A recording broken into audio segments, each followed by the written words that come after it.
کہانی میں خوش آمدید۔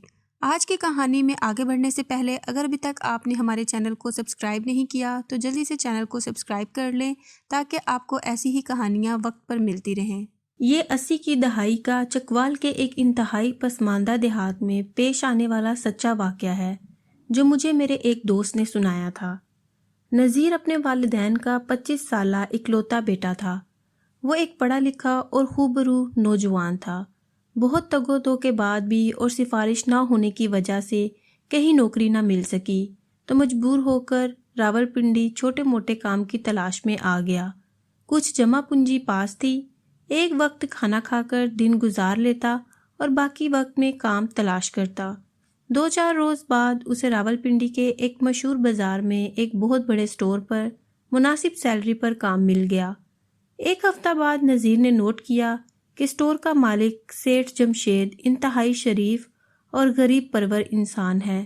اس کا گھر بھی سٹور کے قریب ہی تھا۔ سیٹھ کے گھر میں اس کی بیوی کے علاوہ ایک جوان بیٹی آسما جو کہ یونیورسٹی کی طالبہ تھی اور ایک 5 سال کا بیٹا رہتا تھا۔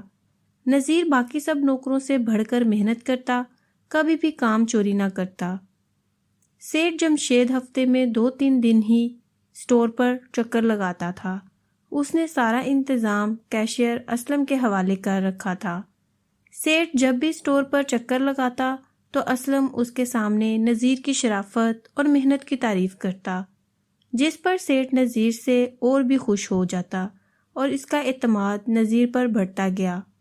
کچھ روز بعد سیٹھ نے کبھی کبھی نذیر سے گھر کے کام بھی کروانے شروع کر دیے، مثلاً گھر کا سودا لانا اور کبھی اس کی بیوی اور بیٹی کے ساتھ شاپنگ پر جانا وغیرہ۔ وہ نذیر کے کام سے اتنا خوش ہوا کہ اسے ڈرائیونگ بھی سکھا دی تھی اور اسے گھر میں ایک کمرہ خالی کروا دیا، فرنیچر اور ضرورت کی دیگر چیزیں وغیرہ بھی ڈلوا دیں۔ پہلے وہ اس کے گھر والوں کو ٹیکسی وغیرہ پر شاپنگ پر لے جاتا تھا، اب اس نے کار خرید لی تھی اور جب بھی سیٹھانی لوگوں نے کہیں جانا ہوتا تو اسی گاڑی پر نذیر کے ساتھ چلی جاتی تھیں۔ اب نذیر کا آدھا وقت سٹور پر اور آدھا جمشید کے گھر پر گزرتا۔ اس نے بیوی بیٹی کو کہہ دیا تھا کہ تم لوگ جب بھی شاپنگ پر جاؤ تو نذیر کو بھی بہترین کپڑے جوتے وغیرہ لے دیا کرو اور اس کے گھر والوں کے لیے بھی۔ سیٹھ نذیر پر بہت مہربان ہو گیا تھا، اس کو تنخواہ کے علاوہ کافی جیب خرچ بھی دے دیتا۔ نذیر جب بھی چھٹی جاتا تو بہت سارا راشن اور کچھ پیسے الگ سے دے دیتا تھا۔ نذیر کی سیلری مکمل بچ جاتی اور وہ اپنے جیب خرچ سے بھی پیسے بچا لیتا۔ نذیر بہت خوش رہنے لگا۔ اس کے والدین بھی بہت مطمئن اور خوش تھے۔ انہوں نے گھر کو پہلے سے بہتر کرنا شروع کر دیا تھا۔ ایک دن نذیر کو شاپنگ پر ساتھ لے جایا گیا تو آسما نے نذیر کے لیے 3 مختلف قسم کے 3 پیس سوٹ لے لیے۔ تو نذیر نے کہا میں نے ایسے کپڑے کبھی نہیں پہنے۔ تو آسما بولی اب پہننا شروع کر دو۔ جب وہ گھر لوٹے تو آسما نے امی سے چھپ کر اسے کہا کہ اب جس طرح میں کہوں گی اس طرح سے خود کو ڈھالنا شروع کر دو کیونکہ میں تم سے پیار کرنے لگی ہوں۔ جس پر نذیر چونک گیا اور بولا ارے کیوں مروانے پر تلی ہو، میں کہاں اور تم کہاں؟ وہ بولی کچھ نہیں ہوگا، امی ابو مجھ سے بہت پیار کرتے ہیں، میں ماں باپ کی لاڈلی ہوں، تمہیں کوئی کچھ نہیں کہے گا، بے فکر رہو اور روٹین کے مطابق آتے جاتے رہو، میں تمہارے کمرے میں سب کے سامنے آیا جایا کروں گی، مجھے کوئی نہیں روکے گا اور تم پر تو ابو پہلے ہی مہربان ہیں۔ اب روز بروز آسما کی بے تکلفی نذیر کے ساتھ بڑھتی جا رہی تھی۔ پہلے پہلے نذیر بہت حد تک جھجکتا تھا، آخر وہ بھی جوان تھا تو بعد میں وہ بھی بے تکلف ہو گیا، مگر وہ اپنے کام سے ذرا برابر غافل نہ ہوا۔ ایک روز آسما ابو لوگوں کو بتا کر نذیر کے ساتھ گھومنے نکل پڑی۔ وہ پارکس اور شکر پڑیاں وغیرہ گھومتے رہے۔ آسما نے اسے کہا کچھ دن بعد تم مجھے اپنے گاؤں لے کر جاؤ گے، جس پر نذیر بولا یہ ہرگز ممکن نہیں ہے کیونکہ اس ماحول میں تم 1 گھنٹہ نہیں گزار پاؤ گی، وہ علاقہ آپ لوگوں کے قابل ہی نہیں، وہاں بجلی اور گیس تک نہیں، اور ہاں لوگ مجھے تمہارے ساتھ دیکھ کر نہ جانے کیا کیا خیال کریں گے۔ تو وہ بولی کوئی بات نہیں، مجھے کوئی مسئلہ نہیں۔ تو نذیر بولا مگر مجھے مسئلہ ہوگا، پھر بھی چلو دیکھیں گے۔ پھر ایک روز آسما نے امی سے کہا امی مجھے نذیر سے محبت ہے اور میں اس سے شادی کرنا چاہتی ہوں۔ یہ سن کر اس کی امی کو بجلی کے جیسا کرنٹ لگا۔ وہ ایک دم اچھل پڑی اور بولی، یہ کیا کہہ رہی ہو؟ دماغ خراب ہے تمہارا؟ تم اس دیہاتی سے شادی کرو گی؟ ہاں ٹھیک ہے، وہ ایماندار ہے، پڑھا لکھا ہے، سمجھدار ہے، خوبصورت ہے، تمہارے ابو بھی اسے پسند کرتے ہیں، مگر وہ بھی اس کے ساتھ تمہاری شادی کے لیے راضی نہیں ہوں گے۔ جس پر آسماء بولی، میں کچھ نہیں جانتی، آپ ابو سے بات کریں، باقی میں سنبھال لوں گی۔ اس کی امی پاؤں پٹکتی ہوئی کمرے سے نکل گئی۔ دوپہر کو سیٹھ جمشید گھر آیا تو آسماء کی امی نے کھانے کے بعد اس سے بات کی تو وہ سوچ میں پڑ گیا۔ پھر اس نے آسماء سے پوچھا کہ یہ کیا کہہ رہی ہو تم؟ کیا تمہیں نذیر نے کہا ہے یا اس نے مجبور کیا ہے؟ جس پر اس نے کہا، نہیں، اسے تو پتہ ہی نہیں ہے، نہ ہمارے درمیان شادی کو لے کر کوئی بات ہوئی ہے۔ ہاں میں نے اس سے ایک دن اتنا کہا کہ کسی دن میں تمہارے ساتھ تمہارے گاؤں جاؤں گی۔ جمشید بولا، تو یہ اچانک بات تمہیں کیوں سوجی؟ آسماء بولی، مجھے نذیر سے کافی پہلے پیار ہو گیا تھا، مگر اس کا اظہار کچھ دن پہلے میں نے نذیر سے کیا تو وہ چونک گیا کہ ایسا ممکن نہیں ہے، تمہارے سٹیٹس سے ہمارا دور دور تک کوئی میل نہیں، میں یہ افورڈ بھی نہیں کر سکتا۔ وہ مجھے کسی حد تک تو پسند کرنے لگا ہے، مگر شادی کا اس سے میں نے کوئی ذکر نہیں کیا۔ مگر میں آپ دونوں کو بتا رہی ہوں، میں شادی کروں گی تو صرف نذیر سے اور کہیں بھی نہیں۔ یہ میری پڑھائی کا آخری سال ہے جو ختم ہونے کو ہے۔ پھر وہ بولا، چلو میں اس سے بات کروں گا، پھر دیکھتے ہیں کیا کرنا ہے۔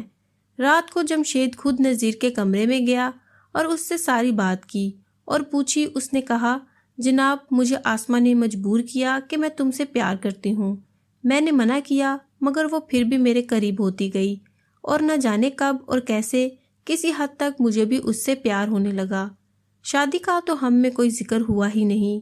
میں نے آسماء کو بتایا بھی کہ ہمارے گاؤں میں کسی قسم کی کوئی سہولت نہیں ہے، نہ گیس، نہ بجلی، پانی بھی دور سے لانا پڑتا ہے، نہ کچھ اور سوائے کچھ دکانوں اور ایک دو ڈاکٹرز کے۔ سیٹھ نے کہا کہ گاؤں میں کہیں تمہاری شادی کی بات چل رہی ہے؟ اس نے کہا، نہیں سیٹھ جی۔ جمشید نے کہا، تو ٹھیک ہے، میں تمہیں اتنی رقم دیتا ہوں کہ جلدی سے گھر جا کر پانی کے لیے بورنگ کرواؤ، مکان کی حالت کچھ بہتر کرو، بجلی کی وائرنگ بھی کروا لو، بعد میں ایک بڑا جنریٹر لگوا لیں گے، اور ساتھ ساتھ شادی کی تیاری بھی شروع کر دو۔ جو بھی چیز چاہیے بلا جھجک مانگ لینا، اور ہاں پہلے گھر جا کر گھر والوں سے ساری بات کر لو۔ نذیر سوچ میں پڑ گیا کہ کیا کیا جائے، اور پھر وہ اگلی صبح گھر روانہ ہو گیا۔ گھر جا کر اس نے ساری بات اپنے والدین سے کی تو کچھ دیر سوچنے کے بعد اس کے امی ابا مان گئے کہ جب لڑکی اور اس کے ماں باپ کو کوئی اعتراض نہیں ہے تو ٹھیک ہے، ہم بھی تیار ہیں۔ آخر کار سب تیاری ہو گئی، جنریٹر لگ گیا، پنکھے اور لائٹیں چلنے لگیں، شادی ہو گئی۔ دولہے کو سیٹھ صاحب نے کار بھی لے کر دے دی جو نذیر کے نام پر تھی۔ گاؤں میں چونکہ لیٹرین وغیرہ کا کوئی سسٹم نہ تھا، سب لوگ مرد عورتیں آبادی سے ذرا ہٹ کر ہلکا ہونے کے لیے جاتے تھے۔ عورتیں ذرا جلدی صبح کو نکل جاتی تھیں کیونکہ بعد میں مردوں کا آنا جانا لگ جاتا، مگر اس کے باوجود دیہات میں عورتوں کا احترام کیا جاتا تھا۔ نذیر نے 10 روز بعد واپس جانا تھا اور وہ چلا گیا تھا۔ یہ طے پایا تھا کہ نذیر راولپنڈی جا کر چند روز بعد آسماء کو کچھ دن اس کے امی ابا کے پاس چھوڑنے کے لیے لینے آ جائے گا۔ آسماء جلد ہی گاؤں کے ماحول سے مانوس ہو گئی۔ وہ بہت ہی خوبصورت شکل و صورت کی مالک تھی۔ گاؤں کی لڑکیاں بھی اس پر رشک کرتی تھی، کچھ اس کی جلد ہی دوست بن گئی تھیں۔ آسماء اکثر رفع حاجت کے لیے ساس یا کسی پڑوسی سہیلی کے ساتھ جایا کرتی تھی۔ ایک روز وہ جلدی جانے کے لیے صبح اٹھ کر اکیلی رفع حاجت کے لیے نکل پڑی۔ اس نے کسی کو جگانا مناسب نہ سمجھا۔ کسی کو خبر نہ تھی کہ ایک بدمعاش شروع دن سے آسماء پر نظر رکھے ہوئے تھا۔ یہ آدمی لڑائی جھگڑوں اور ہلکی پھلکی چوری چکاری کے لیے تو مشہور تھا، مگر کبھی کسی کی عزت پر نظر نہیں رکھتا تھا۔